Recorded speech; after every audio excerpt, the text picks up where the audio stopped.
Hey everyone, this is Pallavi, and today we are going to explore the seventh game of the book, The Most Instructive Games of Chess Ever Played by Irving Chernev.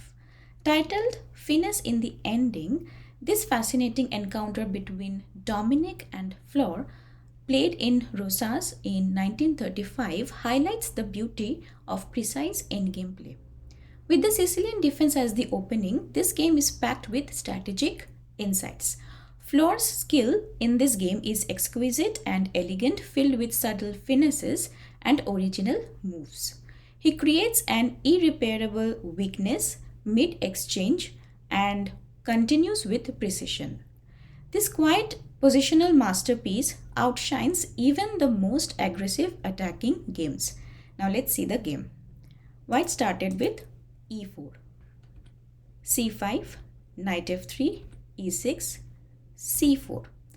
An attempt to achieve the Maroczy bind, which is no better than the usual d4. This move wastes time that could have spent on development, while the c4 pawn limits the white king's bishop's scope. Black played knight c6, d4, c takes d4, knight takes d4, knight f6, and now white played knight takes c6. It seems white avoids playing knight c3, as bishop b4 would put him on the defensive. He'd need to defend against knight takes e4, winning a pawn, and now bishop takes c3, b takes c3, leaving him with a doubled pawn on c file. So white avoided this and played knight takes c6, d takes c6. Geniuses don't need to capture toward the center. Black aims to open the d file to pressure white's weakened d3 and d4 squares, a result of white's premature third move. These weaknesses are subtle, and it's hard to see how Flohr will exploit them, but he does, and brilliantly. Queen takes d8 check, king takes d8. Black has lost the right to castle, but it doesn't matter. The king is safer in the center than in a corner, and with the queens off, there is little risk of a mating attack. f3. This saves the e-pawn, further restricts white's king's bishop, as more pawns on the white squares limit its mobility. Instead, if e5, black responds with knight g4, then bishop f4, supporting the pawn, bishop c5, threatening knight takes f2. If bishop g3, then bishop d4 wins a pawn, and if instead of bishop g3, white goes with f3, then rook, knight to f2, attacking the rook, rook g1, knight d3 check, black wins the exchange. So f3, and now black played e5. A good move. This small move has a great impact. Number one is it frees the queen bishop, positioning it powerfully on e5. E6 here. It fixes white's e-pawn at e4, blocking its advance to e5. It pressures d4 square, a weak square in white's position. After e5, now white played bishop e3, king c7, a3. White may have aimed to prevent bishop b4 check, with black had no intention of playing, but this wastes time and creates a weakness at b3, which will haunt white later. The simple knight c3, developing a piece, would have been better. Now black played knight d7. The idea is to allow bishop c5, forcing an exchange of bishops. This removes white's strong bishop, leaving him with the ineffective one. White played knight d2. Then black played another good move, a5. The pawn will advance to a4, where it will significantly weaken white's queen side. White played bishop e2, black played a4. King f2, and now black played bishop c5 forces an exchange, giving black control of the black squares. Now white captured bishop takes c5, knight takes c5, and now white played rook ac1. Black played bishop e6.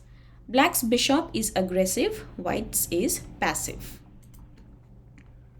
Now white played rook h d1, black played rook h d8.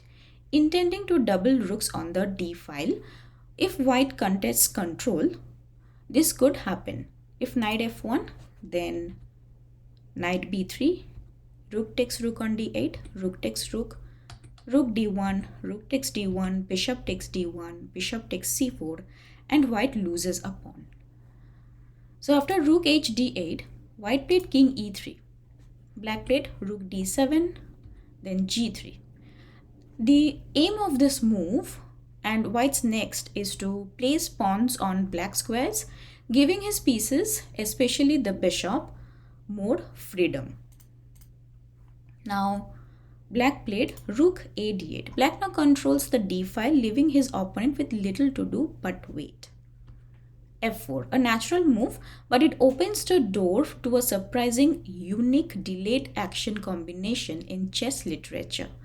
E takes f4 check, g takes f4. Because if king takes f4, then rook takes d2, black wins a piece. So after g takes f4, now rook d3 check. With so little material left, this is a shocking exchange sacrifice.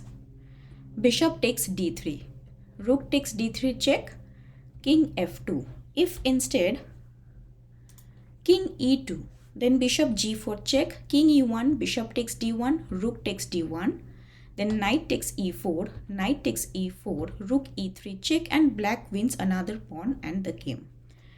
Also, after bishop takes d1 here, if king captures d1 instead of the rook, then knight takes e4, attacking d2, rook c2, rook takes d2, check, and with an easy win for black. So after king f2, now black played bishop to g4.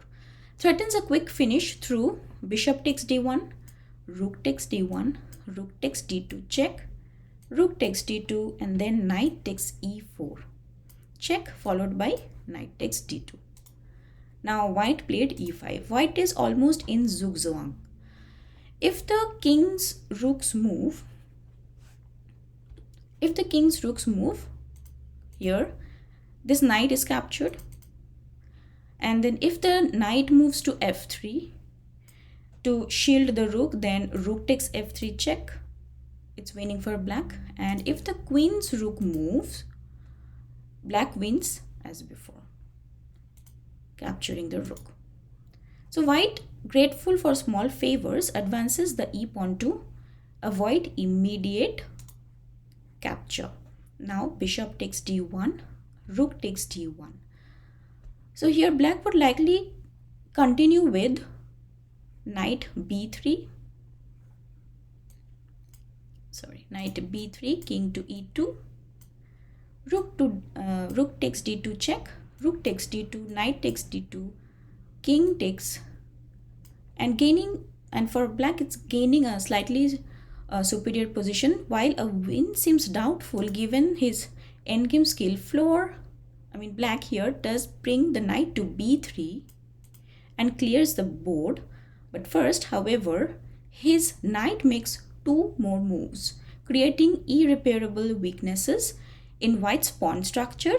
Now watch the king's fancy footwork. Black played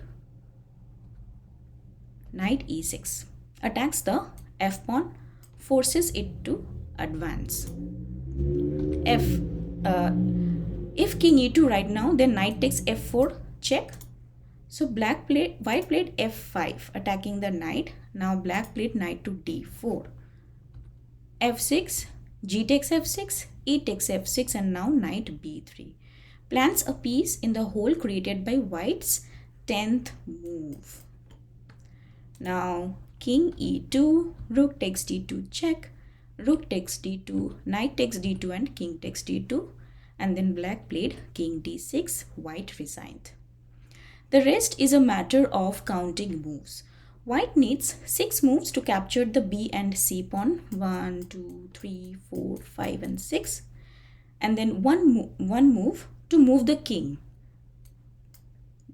here, and then another 4 moves to advance the c pawn to promote, total 11 moves.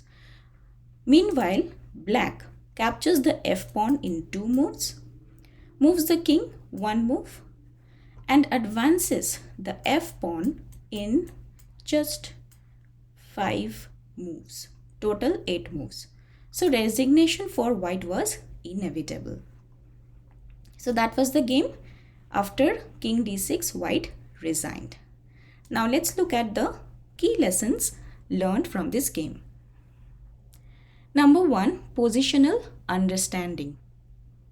Sometimes subtle moves in the end game create long-term advantages such as controlling key squares and limiting the opponent's piece mobility. Number 2, exploiting weaknesses. Even small weaknesses like an overextended pawn structure can be exploited with finesse, leading to decisive advantages. Number 3, timing the attack. Knowing when to exchange pieces or advance pawns can be crucial. Timing the simplification or advancing pawns at the right moment can secure a win. Number 4, piece coordination. The precise placement of pieces, especially knights and rooks, can create devastating threats and pressure in the endgame. Number 5 is endgame efficiency. Often, fewer moves are needed to secure a win, and minimizing unnecessary moves can be the key to victory. Number 6, psychological pressure. Creating a zugzwang situation where the opponent has no good moves left can lead to their eventual resignation. Thank you for watching. I hope you learned something from this game as well. Don't forget to like, comment, share and subscribe to my channel to show some support. See you in the next video. Thank you. Bye-bye.